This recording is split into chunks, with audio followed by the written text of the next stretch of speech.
In overtime, Disney leading the Dow higher today, posting its best day of the year after the company's earnings report. But our next guest is finding real value in another big name in the media space that is down 40% this year. Jonathan Boyar is principal at the Boyar Value Group. He joins us now on set here. John, good to see you. Yeah, thanks for having me. The stock we're referring to here is Warner Brothers Discovery.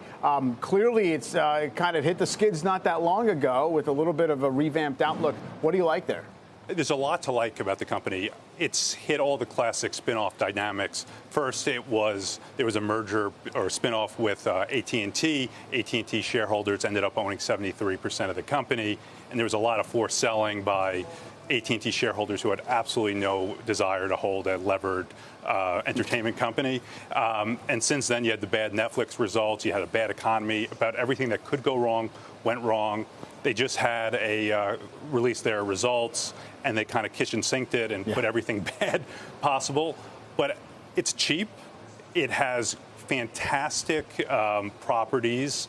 There's great growth there, and they've done a fantastic job previously with Scripps in doing these synergies. So there's a lot to like there. Discovery had merged with Scripps, right? So that's prior to this deal. You say it's cheap. I mean, do they have scale in streaming? Can they get it? Is it going to be a standalone, attractively profitable business? Yeah, I think it will be, but they're not just going for streaming, and that's what we like about it. Mm-hmm. They have, and they've said, we're not just a streaming company.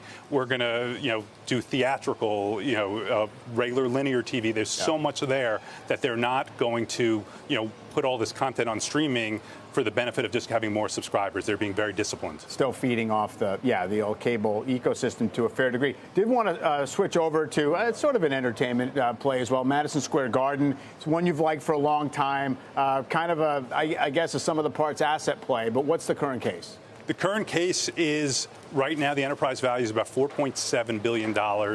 The Knicks were just valued at about $6 billion. So essentially, you're getting paid to own the Rangers. Yeah, the Knicks are owned by the company, right? Yes, I'm sorry. Yeah, the Knicks are owned by, as well as the Rangers. Yes. So it's a sum of the parts play.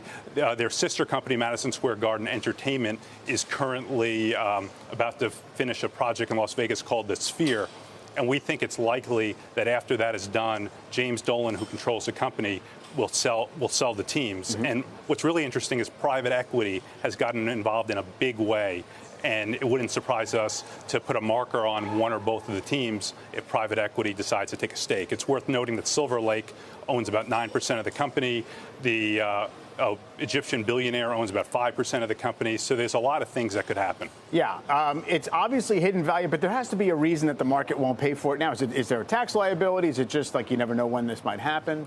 I think it's never know what's going to happen. And with the Dolans, you have that Dolan discount, but we've investing alongside them for a long time, and it's been quite profitable. You just have to be patient, and most investors, as you know, want instant gratification. This is not an instant gratification stock, but a stock where you could conceivably double your money over the next couple of years.